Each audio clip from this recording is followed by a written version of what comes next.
Tropa, samahan nyo ako. May kakainan tayong isa sa mga pinakamasarap na lumihan dito sa may Binondo. So actually, along ano lang to, ilang-ilang street.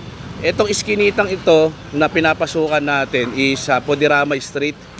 Tapos ito yung Santo Cristo, Divisoria side, Binondo side. So kung magagawi kayo dito, ang pinakamagandang landmark na napupuntahan nyo is yung Binondo side, kasi medyo walang traffic doon eh. Kasi at doon maraming parkingan. So madadaanan nyo yung tulay ng Binondo.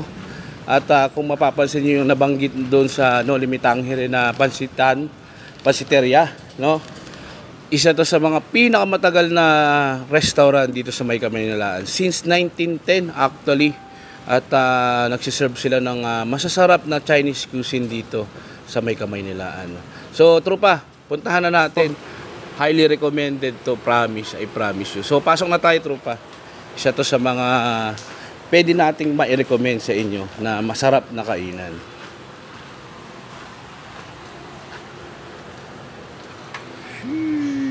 Bang kumain dito si Mayor Lim, no? Buhay pa. Makandidat siyang pagka-mayor. Dito. Paborito talaga niya to, no? Actually, yung anak niya, paborito to. Si Roland ba yun? Roland, Pero si Mayor Lim is nakainan talaga to. Thank you, ma'am. Kasi ito tropa yung nila, mga menu nila, yan.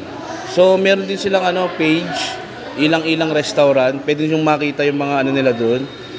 Yung lomi nila is worth 210. Yan. Hello ma'am. Ma'am, pwede akong pa-order ng isang lomi na yung pinaka-specialty ng ng ilang-ilang restaurant. Isa po, ma'am.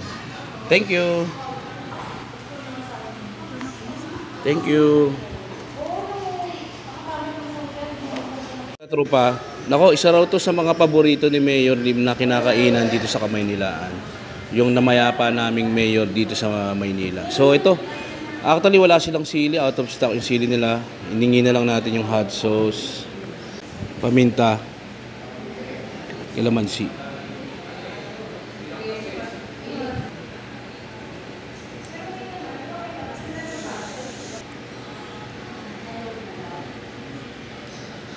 Ito tropa, So yung ingredients niya tropa is may kikiam, fishball,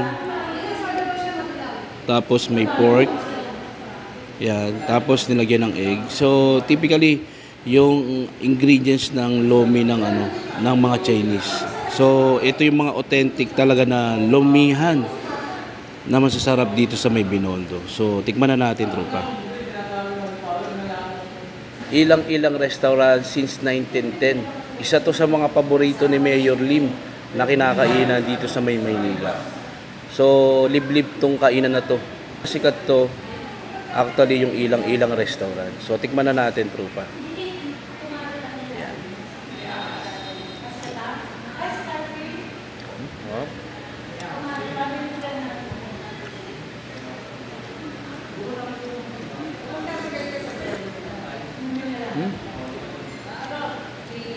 Panalo. Puta, panalo, trupa.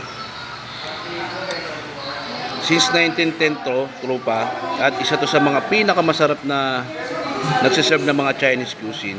Actually, meron din silang nagpapabinyag kayo or anything, kasal, events place, pwede rin sila dito. Maganda yung place.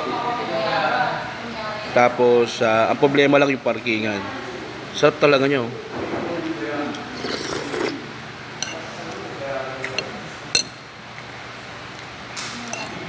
For only 210. Kung gusto nyo talaga ng masarap na lomi, lalo na ngayon sa tag-ulan, ito ang highly recommended na na pwede ko sa na ma-vlog, yung ilang-ilang restaurant. Ma'am, thank you. Maraming salamat. 100% pang-recommend talaga tong ilang-ilang restaurant. Thank you.